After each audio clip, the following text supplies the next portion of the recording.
Hey everyone, welcome to the sixth episode of how to create your own first-person shooter single-player game. In this episode, we are going to give our enemy a gun and we are going to assign ammo to our player and also have our player reload when we have run out of ammunition.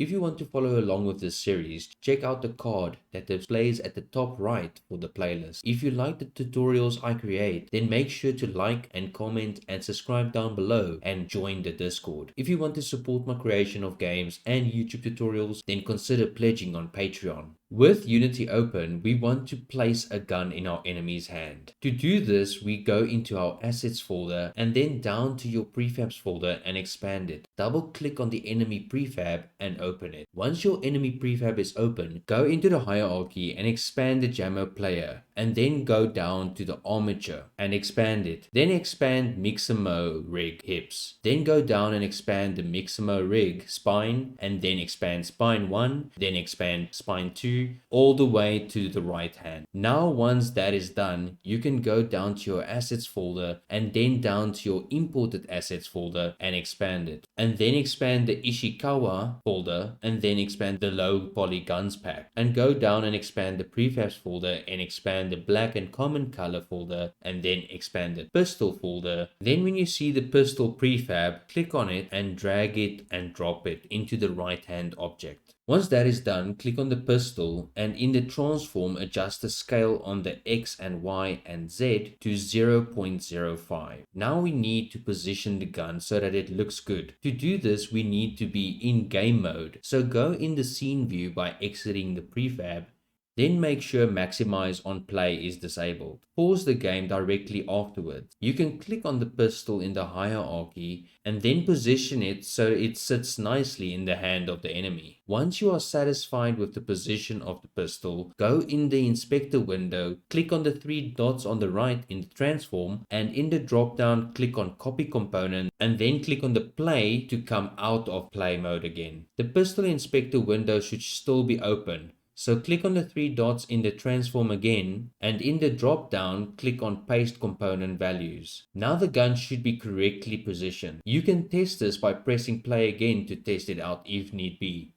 Now we want to create ammo and a reload function so that our player has a set amount of ammo and when the ammo is finished the player won't be able to shoot anymore and when we reload then the player will be able to shoot again. We are first going to create a new input action in our input system. So go down to the assets folder and go into your imported assets folder, then go down to the starter assets folder and then into input system folder. Double click on input manager action and open it. In your input manager under actions at the top right, click on add action and name this action reload. With your new action created, click on no binding to view the binding property window. And in the window, click on the drop down next to the path and go and click on keyboard, then click on by character map to key. And then go down and search for the R key and click on it to choose it. After this is done, under use in control scheme, tick keyboard mouse.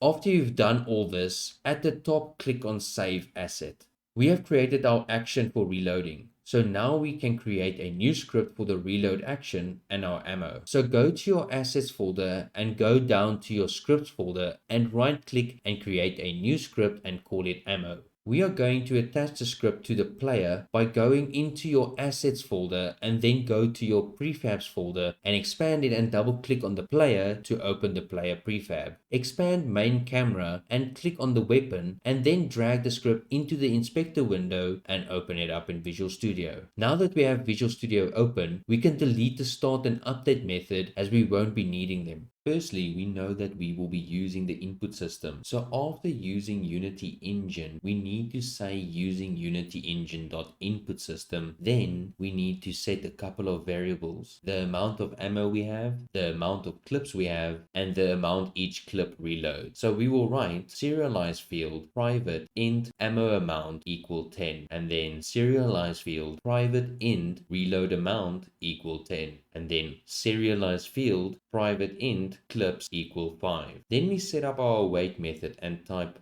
awake, which will generate private void awake, then we need to create a new reference to the input manager so that we can enable the reload action in this script. So we will write input manager called input manager equal new input manager. Input manager dot player dot enable to use the player map action, and then input manager dot player dot reload dot performed plus equal, and press tab to autocomplete and generate the callback context. Then change reload performed to reload and hit apply, and make sure the method name was also changed to reload, and inside the parameter make sure it is named to obj for object. But before we get to our reload method, we want to create the method for what happens to our ammo, and we will make it public so that we can reference it inside of the gun script. So after our awake method and before our reload method, we will type public int get current ammo, and in the get current ammo method we will type return ammo amount so that we will always return the value of our ammo amount.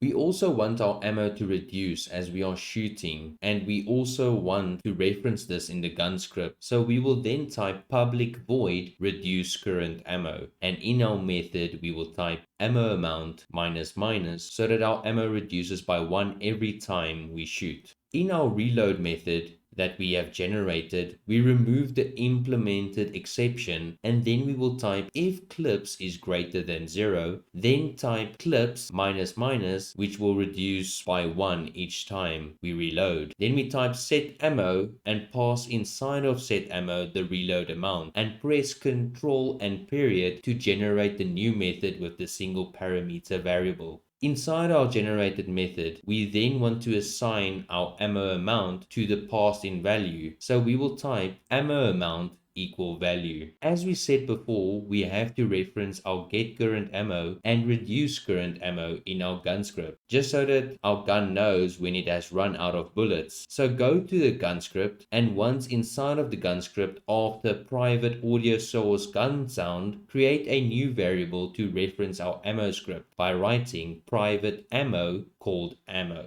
We then want to reference the ammo. We know that we have the ammo script on the same game object as the gun script, so we can assign the reference inside of the awake method. So we will write after gun sound ammo equal get component ammo.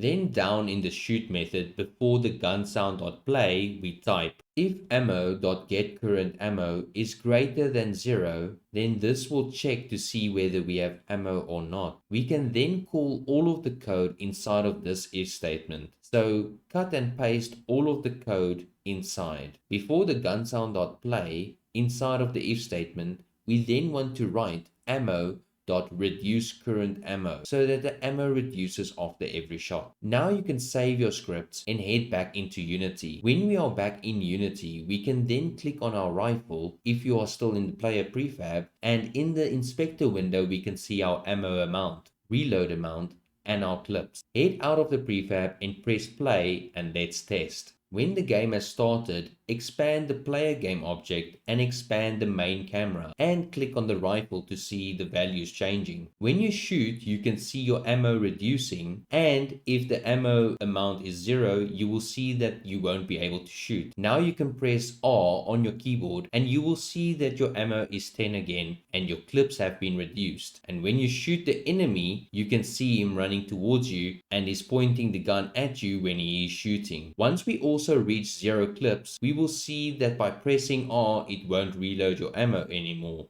Thank you for watching. If you haven't already, join the Discord channel if you want to learn more with game development. And if you would just like to join the community or ask for any advice, check out all the links down below for all of the information. Source code link is also down below, as well as the full Git project. Keep well and see you in the next episode. Cheers.